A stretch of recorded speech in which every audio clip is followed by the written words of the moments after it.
Chapter 19. Barachiel is not in, Master Selephiel said, greeting us at Barachiel's office. Can I help with something? I saw Malik's hesitation as he glanced at me again, wearing his jacket now, since my own clothes had been burned to ash. I fingered the silken fabric inside, the rougher exterior of the woven cloth, and wondered how I could feel this so easily, but not touch Malik. Because I was a demon. I thought the judgment against me harsh and unfair, and I resented it. We had an issue during our study time. I feel like I should speak with Elder Master Barachiel.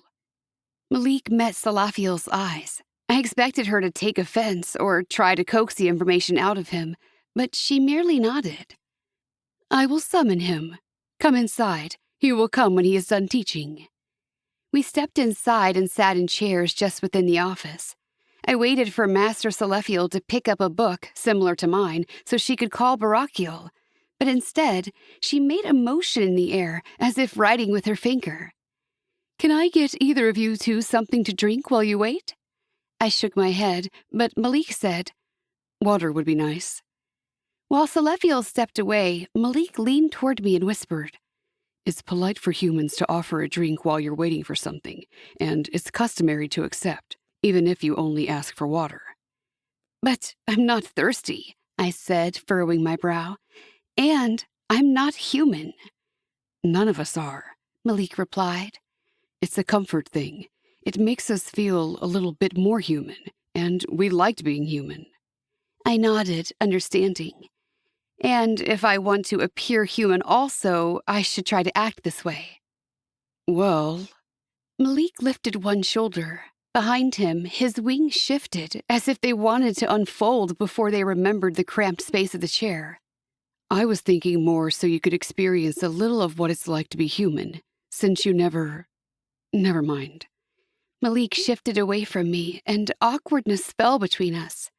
I didn't know how to broach it, so I remained silent. Selephiel returned with a glass of water for Malik, then she sat at Barachiel's desk. She kept her eyes down, her fingers occasionally moving across a flat surface I couldn't see. After only a few moments, Barachiel shimmered into the room. Malik stood at once. Master Barachiel, thank you for coming. I stood also, though I was still trying to get over his abrupt appearance. I'll give you some privacy, Selephiel said, and she left the office. Did you fly here? I asked, unable to keep the questions at bay. Of course. Barachiel smiled at me like a doting grandfather, as if all my questions were reasonable. But we didn't see you, and your wings aren't out. My wings are always out. You just can't always see them. The same goes for my personage. I can render myself intangible by shifting to a different plane when I wish. It makes it easier to maneuver through solid objects. Of course, I murmured, echoing his earlier words. But the rules of this dimension were so different from the one I came from. Assuming they would be the same had been a mistake. So, what has happened? Are the two of you arguing again? Barachiel looked back and forth between us, his eyes falling upon Malik's jacket across my shoulders. He blinked once and then focused his gaze on Malik. Or not? No, Malik shook his head, his posture respectful and proper. We were doing our study, and I thought it would be, appropriate. His eyes cast downward for a moment before looking up. I decided to introduce her to the word. I waited to see if Barachiel would react to this confession, but he only nodded.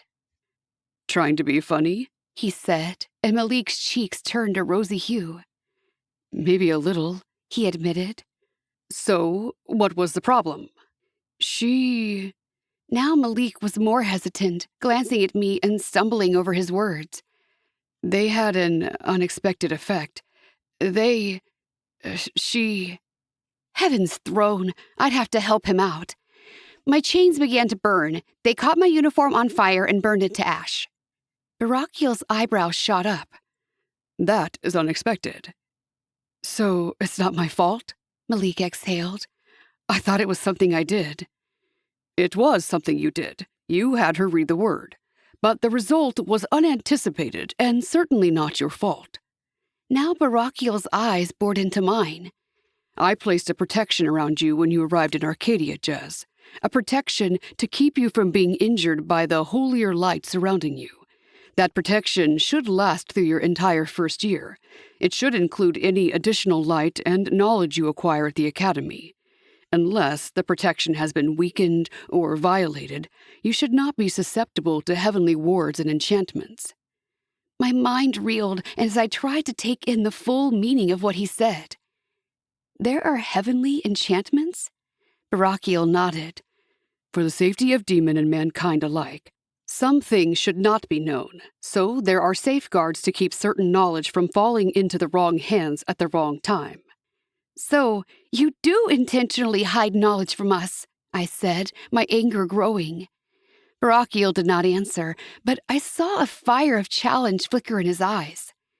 Can you think of anything that might have caused your protection to weaken?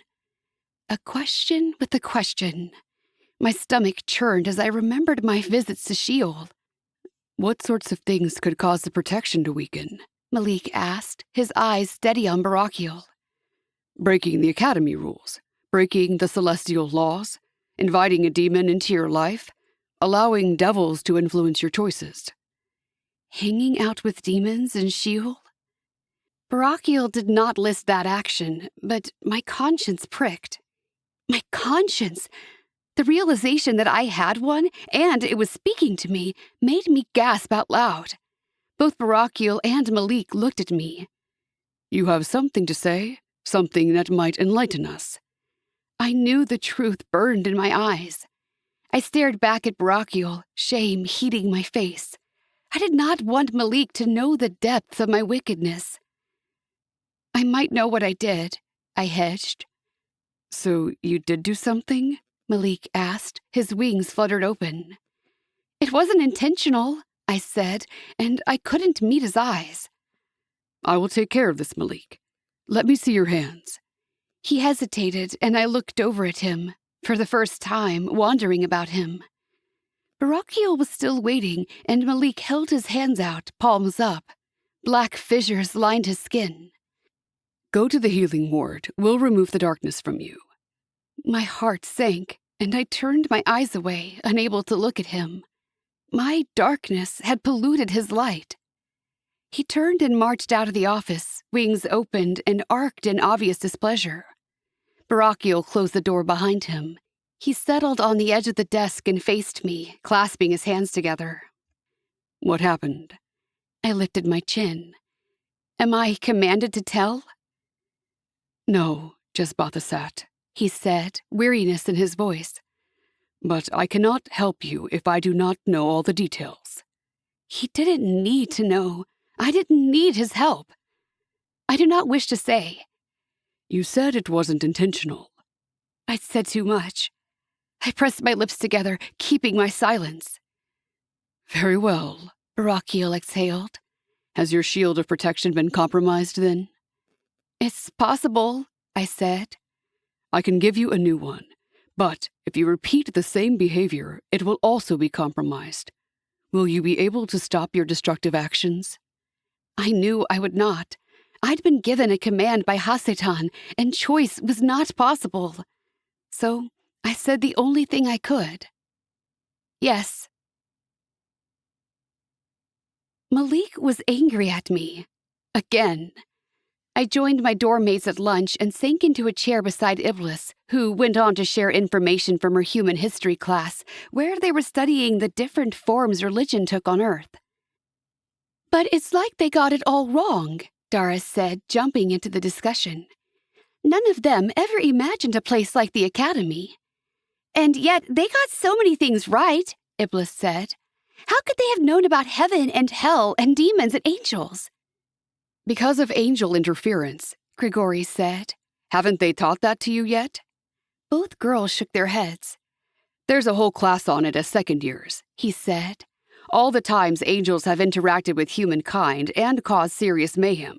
Some of it brings about good consequences, but other things require a second divine intervention just to fix it. But isn't that exactly what we're being trained to do? Iblis said, her brow furrowing. Intervene in mankind's life? It's totally different, Grigori said. We won't be changing the outcome of humanity, just the life of one man. And you have to know you're human in and out so that you can whisper promptings and insights into their ears. Usually, you're helping them make a safer choice, not making it for them. Usually, Jeremiel said, coming into the conversation with his usual bluster. But not always. He had my attention, and I looked at him. What do you mean? I asked. Well, obvious. He spread his hand. Sometimes guardian angels actually step in and take a bullet for someone. Quite literally. His lip twisted. Other times, they sit back and do nothing. I don't think the angels are supposed to protect someone physically, Iblis began, but Grigori interrupted. There's always going to be exceptions. What if your assignment, exceptions, rarities, an unusual situation, Jeremiel sneered. More like the guardians get to decide who is worth saving and who's not. Or maybe some people get stuck with a lousy guardian. And who's to say that person's life wasn't going to change humanity? I said. How are we supposed to know? We aren't, Malik said, with such force and finality that silence descended upon the table. We are guardians, not God. We get our instruction from Him. We answer to Him. We know our assignment's life mission and help them carry it out. That's all. Just more pawns in someone else's game, Jeremiel muttered. Nothing's really changed. Malik chose to ignore him, but I found myself wanting to talk to Jeremiel more. He wasn't the first angel to show such anger. If he knew what I knew, he could be a strong ally against the angels. Malik was still talking, and a hard lump formed in my throat as I redirected my attention to him. My eyes swept over Iblis and Dara and the other angels I was coming to know from my dorm. Hasitan had not told me yet, but I knew it was coming. I would have to fight against them. Chatters of excitement around me jarred me from my negative contemplation. Iblis clapped her hands, her face alight, and then she looked at me, and some of her eagerness faded. Oh, Jez, there's nothing you want to see, is there? I blinked at her in confusion. I'd missed something. Iblis shook her head. Never mind all that. You can watch with me. Come on. Dara took her arm and pulled her to her feet. I already know what day I'm requesting. Let's go put it in. I stood up slowly, clutching my book to my chest and watching the two of them hurry out, wings brushing as they leaned their heads near each other. My skin tingled, and I rotated to see Malik watching me as he slung his bag over his shoulder. But he didn't say a word to me. Instead, he stepped up to Grigori, and together they strode from the cafeteria. Jeremiel also stood, his lips pressed together and his eyes glaring as he headed toward the doors. On impulse, I called out to him, Jeremiel. He spun around, his eyes flashing. I raised my hand in greeting and stepped closer. I'm Jez. He studied me, eyes roaming from the sweater, courtesy of Barakiel, slung over my shoulders, to my face, to my visible halter beneath, and then to my shoulders again. I know who you are, he said. Do you? I matched his stride and moved in front of him toward the door. He did also. You've already heard amazing things about me? Humor. It was my first attempt, and I peered at him out of the corner of my eye to see his response.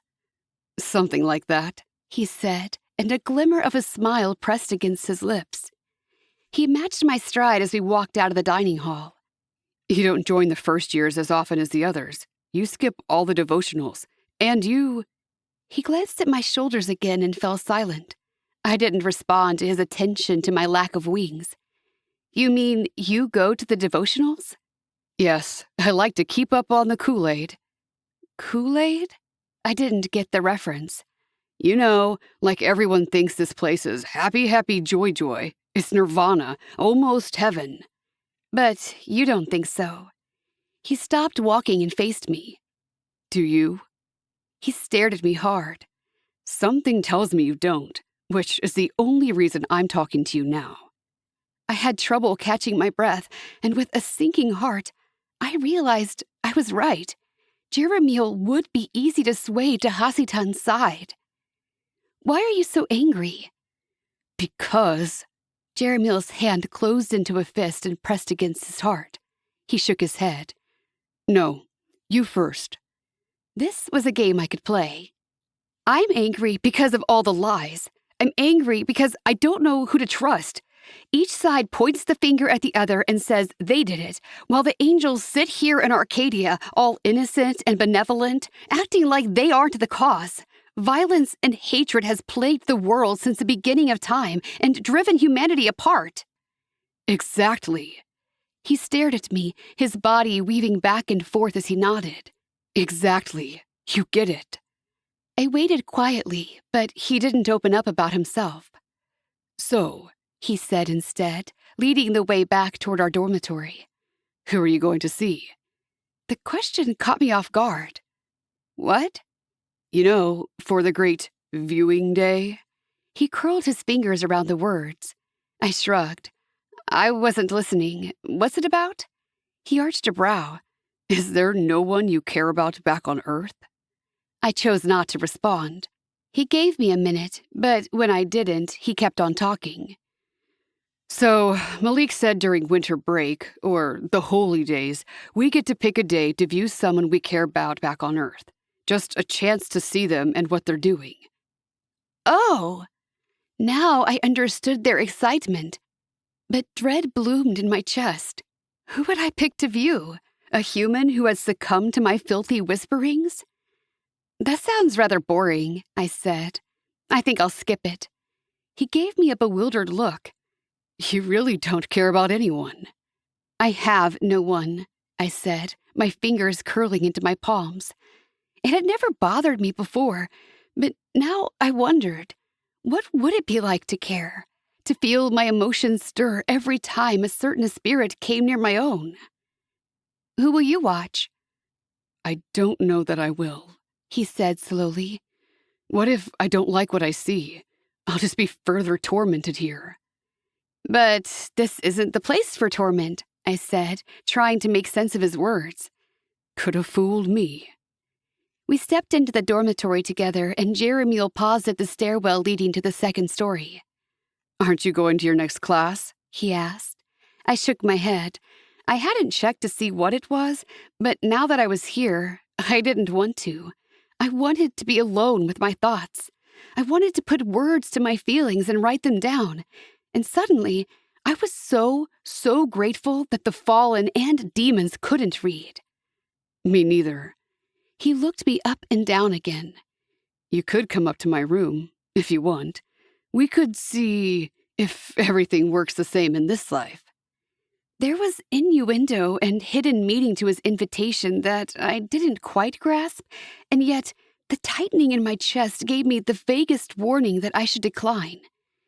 Maybe some other time, I said, giving a small smile to take any sting out of my words. What sting? What had I said that could be problematic? It didn't matter. I needed him on my side. Jeremiel would be easy to turn. Chapter 20. I woke up in the morning with a clear objective: befriend Jeremiel. I hated that I had a mission now.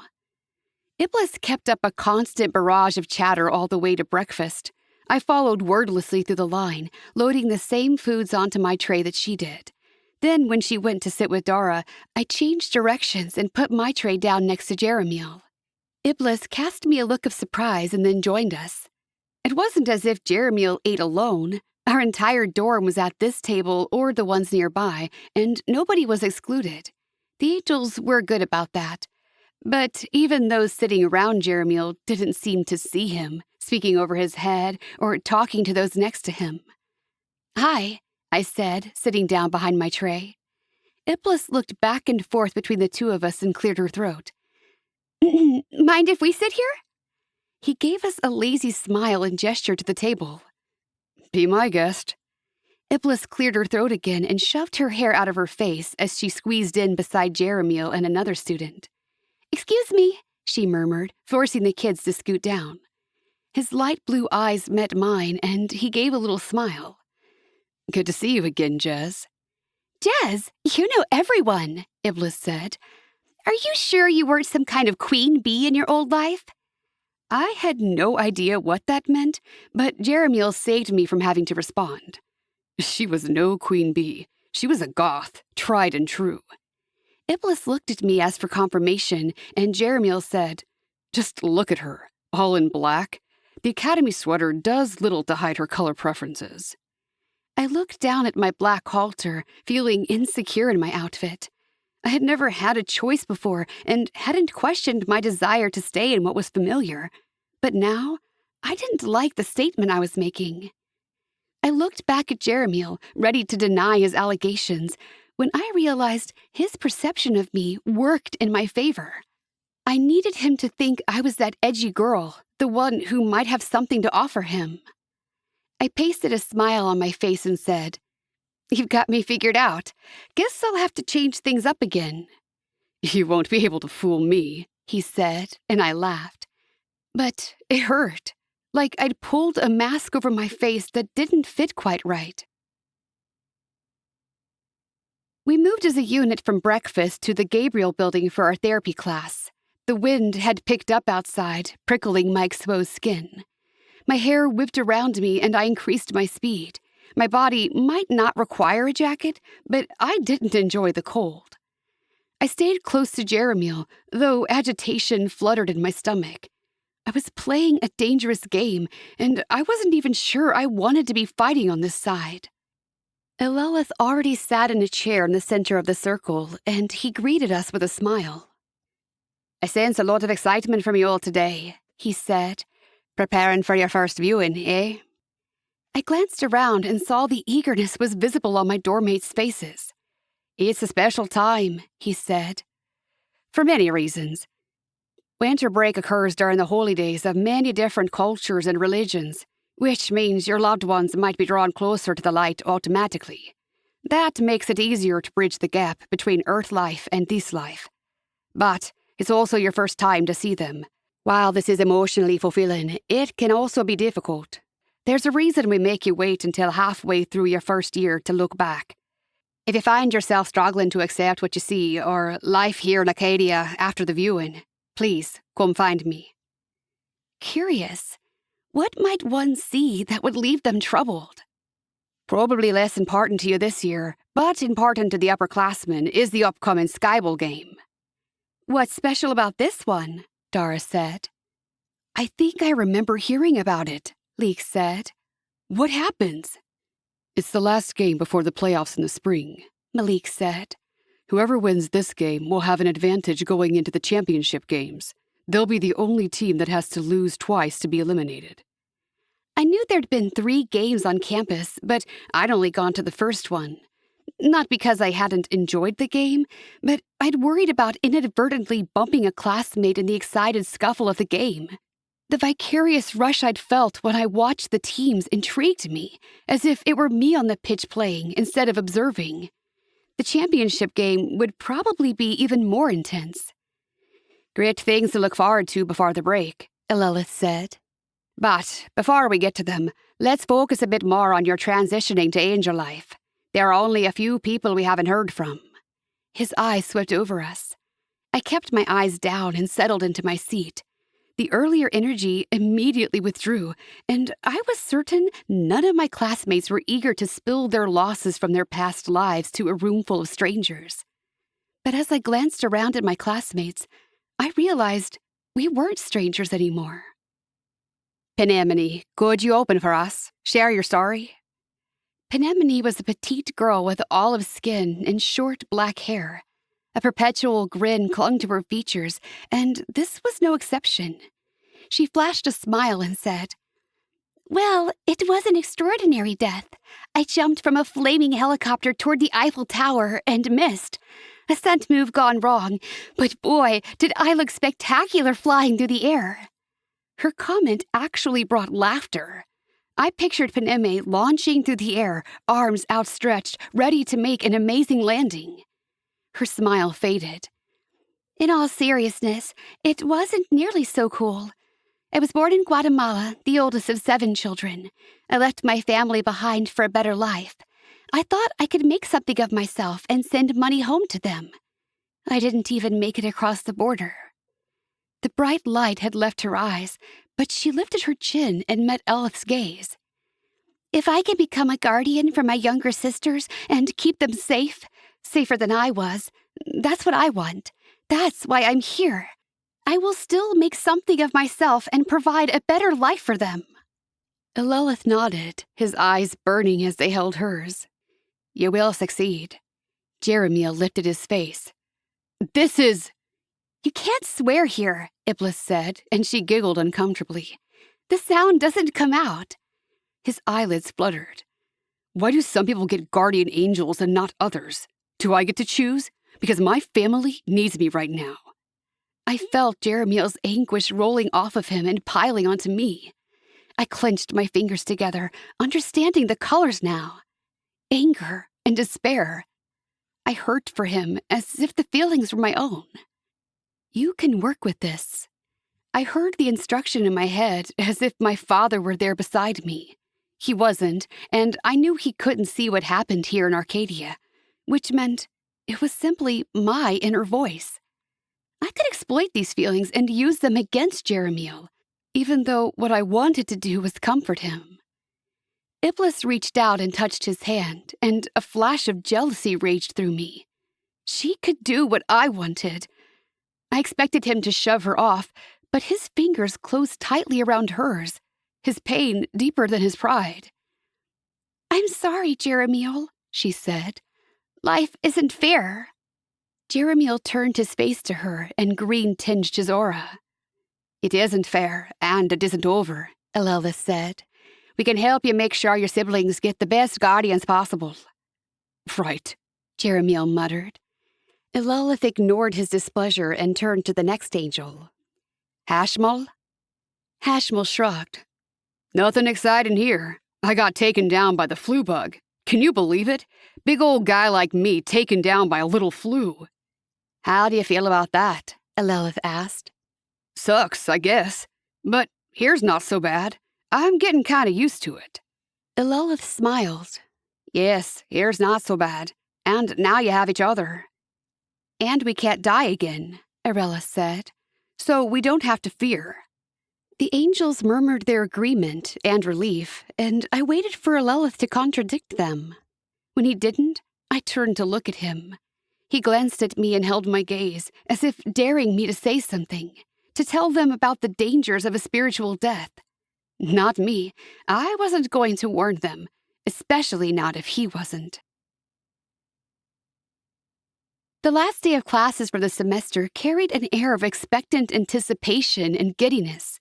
The final skyball game of the season was that evening, and students couldn't stop chattering, both about the game and about seeing their friends from GAA at Sinai, the campus we were playing.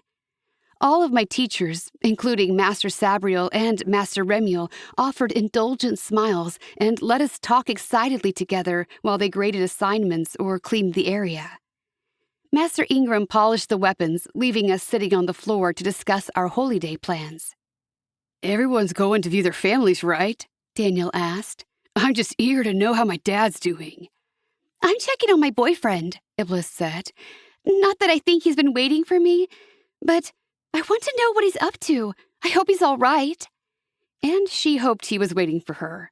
She didn't have to say it. The expectation in her eyes spoke for her. I glanced toward the weapons wall. Twice since my last visit to Sheol, I'd attempted to sneak into the armory and retrieve a dagger, but both times the door had been locked. When we had class, Master Ingram kept me far from the weapons, sometimes allowing me a bow to practice with, but not letting me touch a dagger. Somehow, I had to find a way to get my hands on one. What about you, Jez? Doris said, drawing my attention back to the group. Who are you going to view? This conversation came up in every class, right before the conversation changed to the skyball game. I picked up the same lie I told for the past week. My mom. If I could view anyone, if I could find a way to see any person, it would be my mother. I just didn't know how to make that a reality. The bell chimed in the tower, signaling not just the end of class, but the end of the semester. You are free to go, Master Ingram said over the flutter of wings and murmur of voices as we stood. You're welcome to use the armory to practice during the break. Just be sure to check with me so I can open it for you. I seized on her words, relief dispelling my panic. I could sneak one out during the break. I just needed to find a way to use the armory after it had been unlocked for another student. Maybe even enter with someone else and wait until they left. Satisfied with my course of action, I followed my dormmates from the room, heading to the skyball pitch. It was late afternoon, and the wind had died down, taking a bit of the freezing chill with it. Enough moisture lingered in the air that tiny snow flurries fell around our faces.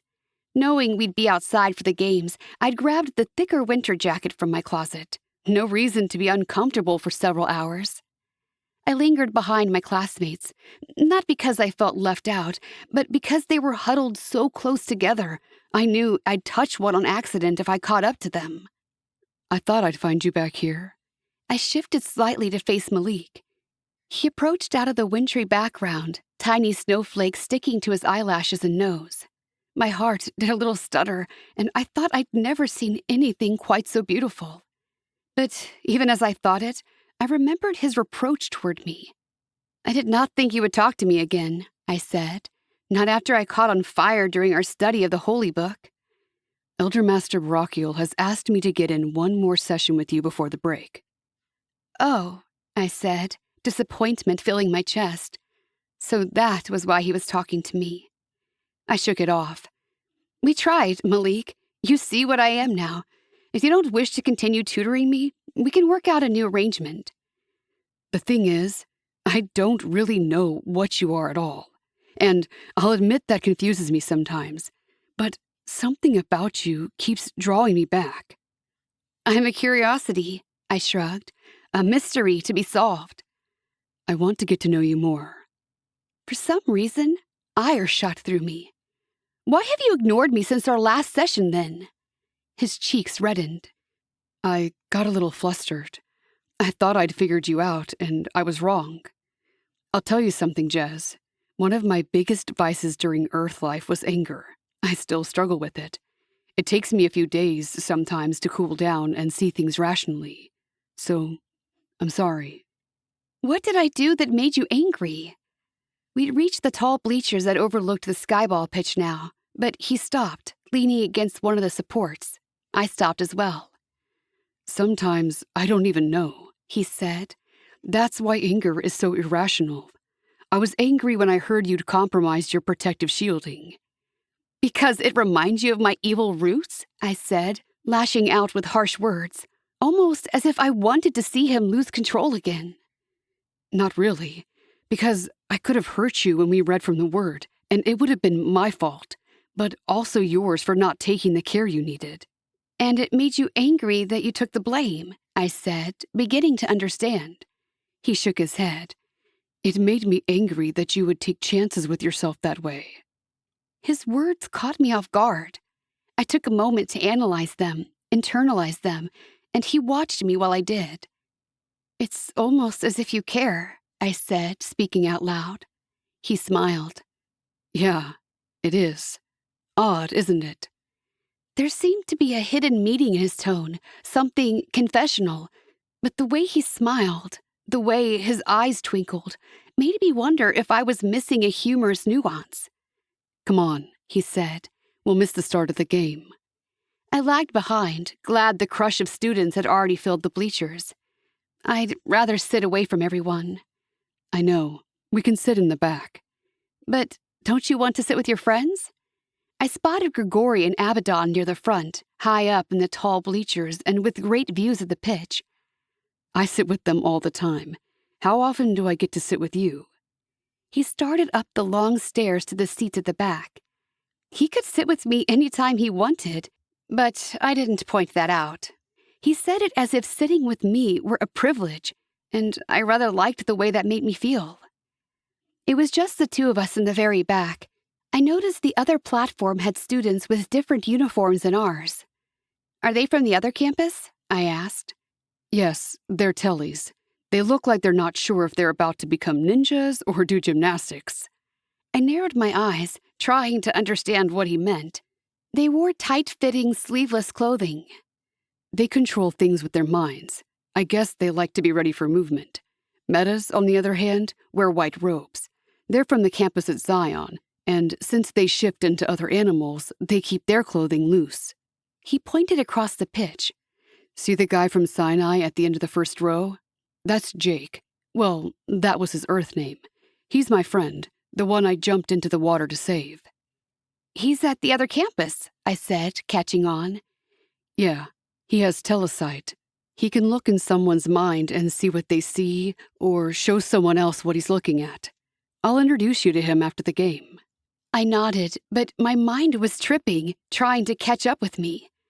What was happening? Why did Malik want to sit with me, introduce me to his friend? Chapter 21. The two teams flew out to the pitch, and he leaned in close to me as the cheering erupted.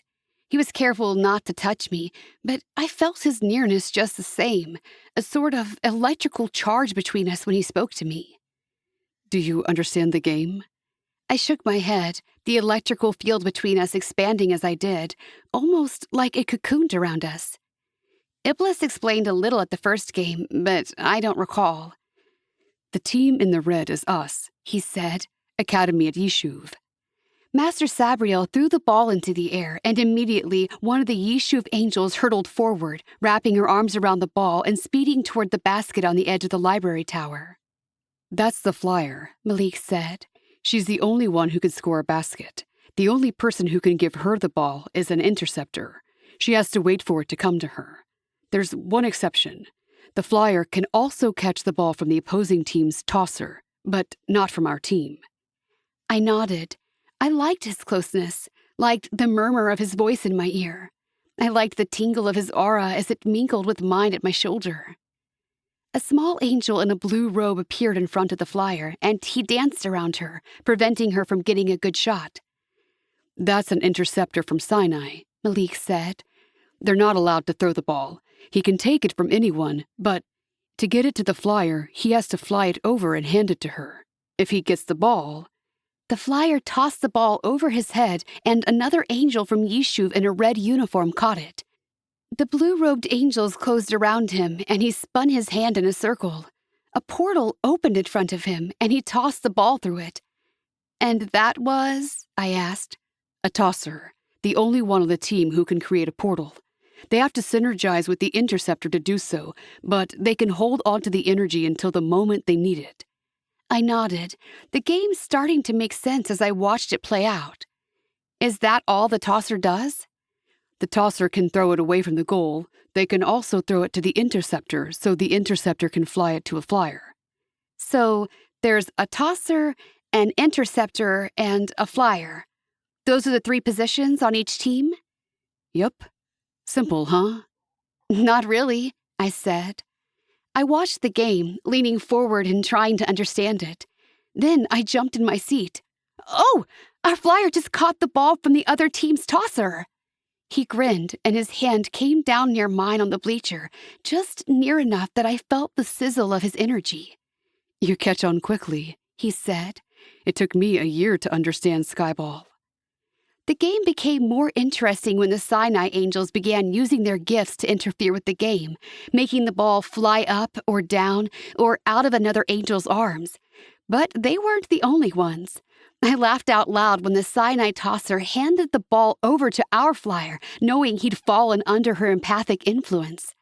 I cheered and clapped along with everyone else when it ended. Did we win? I asked. Yes, Malik said, his eyes also crinkling with joy. Now we have an advantage in the spring when we play both campuses. Did you see the Zion game last month? I shook my head. I hadn't cared to, but now I wished I had. Just wait until we play them again. They're the most fun to watch. Why's that? Because they can shift, and is awesome. I heard his words, but all I could think was how my cheek tingled when he hovered. His lips were so near my skin. I couldn't touch him, but if I could, all I would need to do was turn my face and our lips would meet. We would kiss. My skin shivered at the thought, and I couldn't help myself. I shifted slightly and met his eyes. He looked right back at me, and something magnetic held us that way for a sudden, eternal moment. The noise around us disappeared, but I was aware of my heart thumping, of the ichor rushing through my veins, roaring like a waterfall. I didn't dare move. I didn't breathe. It was like I was seeing him for the first time. His eyes crinkled in a smile, and he said, "Hi." "Hi," I whispered. He drew back, and he put his hand beside mine again, but this time I saw him check what he did so, and I knew it wasn't accidental that he placed his fingers so near to my own. Close enough to touch. We weren't touching, but I felt something sparking in my soul, as if we were. With the skyball game over, the semester ended. The other campus went home, and we settled into a casual routine of meeting up for social activities and extra study sessions. And, of course, the viewings. I had not scheduled one. There was no point. I did, however, corner Paneme after lunch the first day of break. The quiet angel would be the least likely to share my plans with anyone. "Paneme, do you plan to use the armory any time during the break? Practice sparring?" She shrugged. "I hadn't thought of it, but maybe." "Oh, good." I let out an exhale. "I need someone to practice with. Maybe we can do it on Thursday after lunch." "Can we do it next week?" "Sure," I said. "Anytime. Just let me know and I'll meet you there." "Great. I just want to do my viewing first. Seeing my family is all I can think about. What about you?" "Yes." I smiled hard and gave a slow nod. "That's all I think about." Ibla scheduled her viewing for Christmas Eve, an important holy day in her family, and Jason's. "Are you sure you want to see your boyfriend?" Malik asked her at lunch when she stood up from the table, already eager to meet Elder Master Barakiel for the viewing. "You wouldn't rather see your family?" She shook her head, her eyes alight with anticipation. "I can see my family next time. I might not always want to see Jason." He looked over at me like he wanted me to say something. But what? "Good luck," I said. "I hope it goes the way you want." He rolled his eyes, and I knew I hadn't said what he wanted. "Thanks," she chirped, and then she hurried away. "I was thinking, since tomorrow's Christmas," Leek said, "we should all get together and do something special." "Like what? Exchange gifts?" Israfile smirked. "I've never been a Christian," Daniel said. "What if we don't celebrate Christmas?" I wasn't comfortable with the idea either.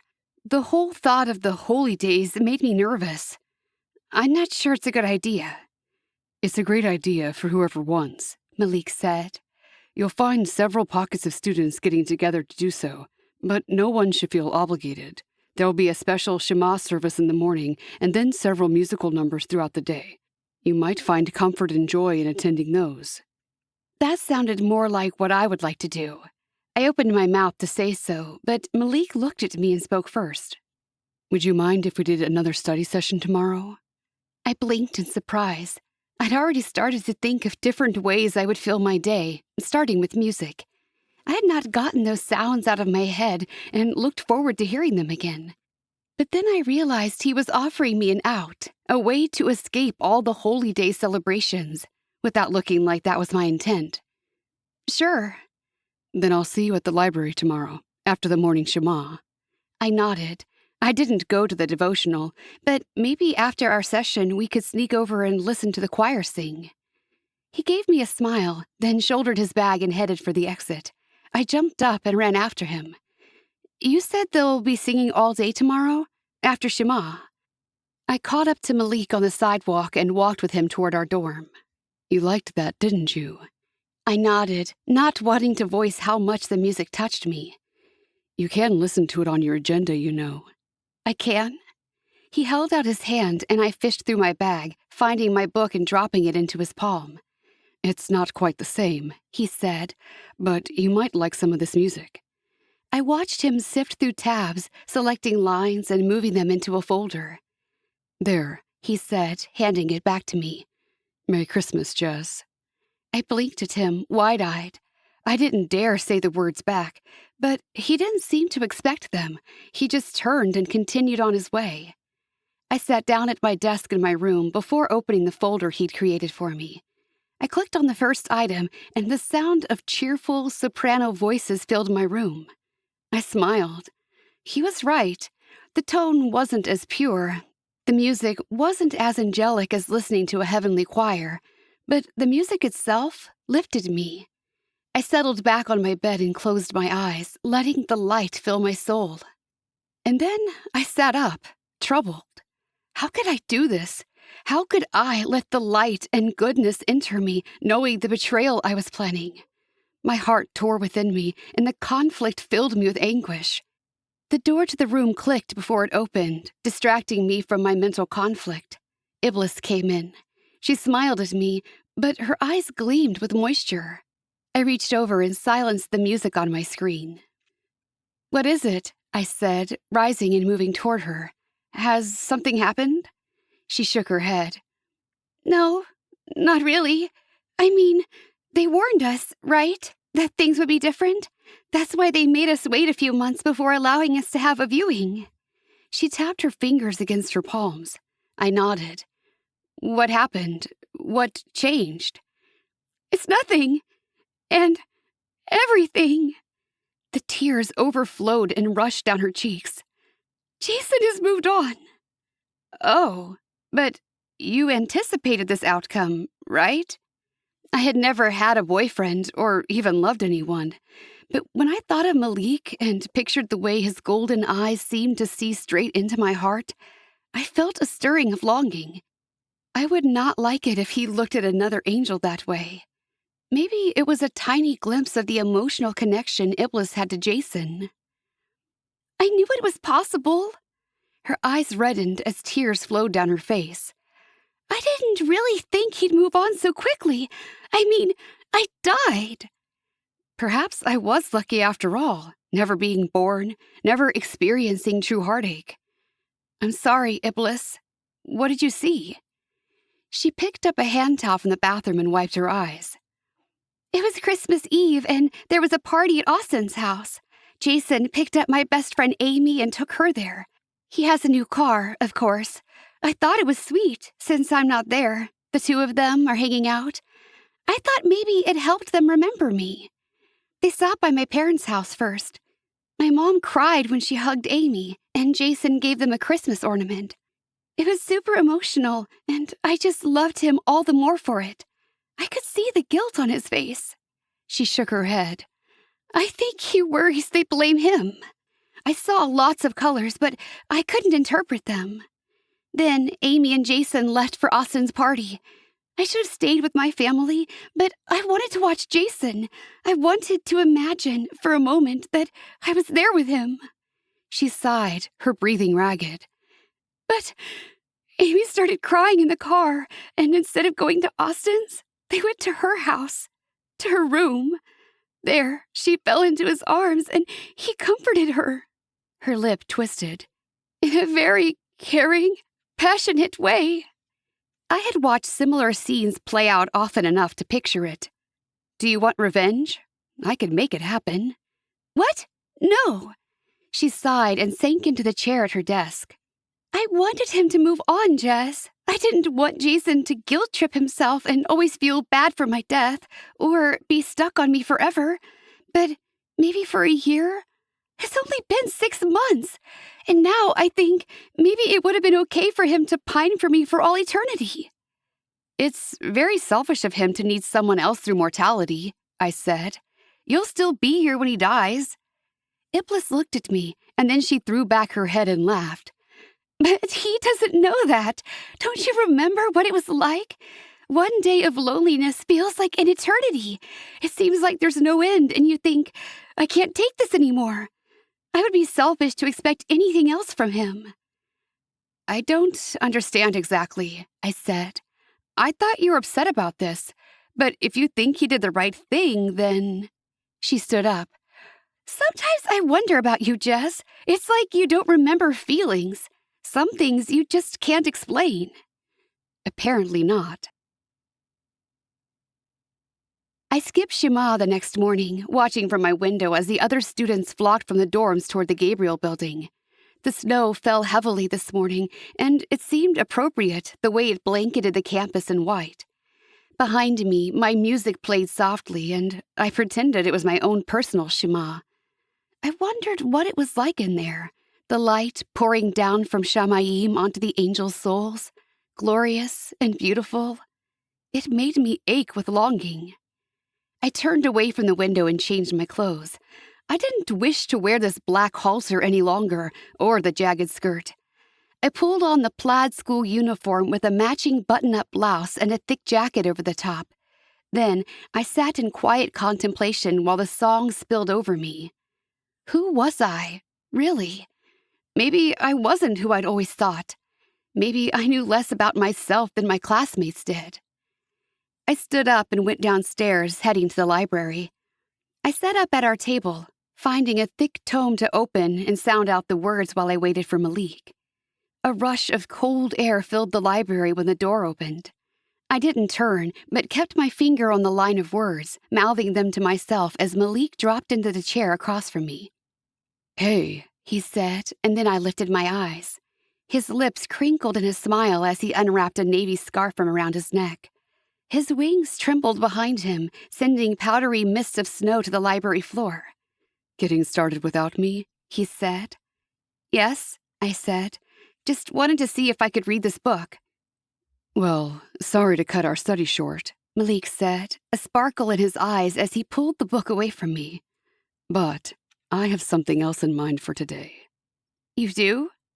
I watched him put the book back on the shelf and looked at him in surprise. What are we going to do? It's Christmas, he said, and today's my viewing. I'm not missing it, and I want you there. I didn't move. Me? My voice rose in pitch. Why me? Do you have a viewing scheduled? I shook my head. I didn't think so. So come on, watch mine with me. It was a kind offer, a thoughtful offer, but it filled me with dread. My mind flashed back to Iblis's viewing and how she'd felt after what she'd seen. What if you don't like what's happening? You realize something after a while. He shouldered his bag and stood.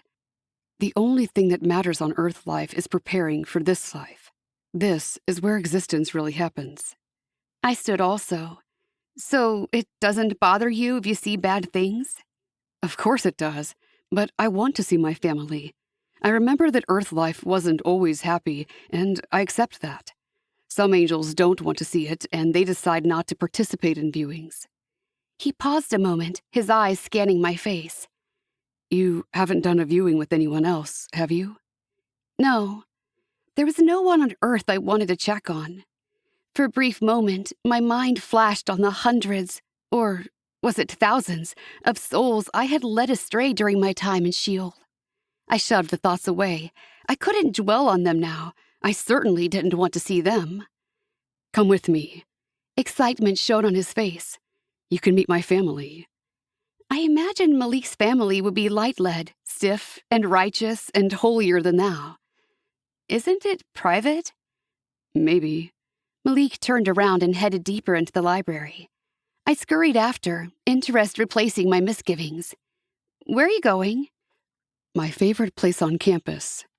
He reached one of the ladders in the back of the room. Without hesitating, he clasped the rungs and pulled himself up.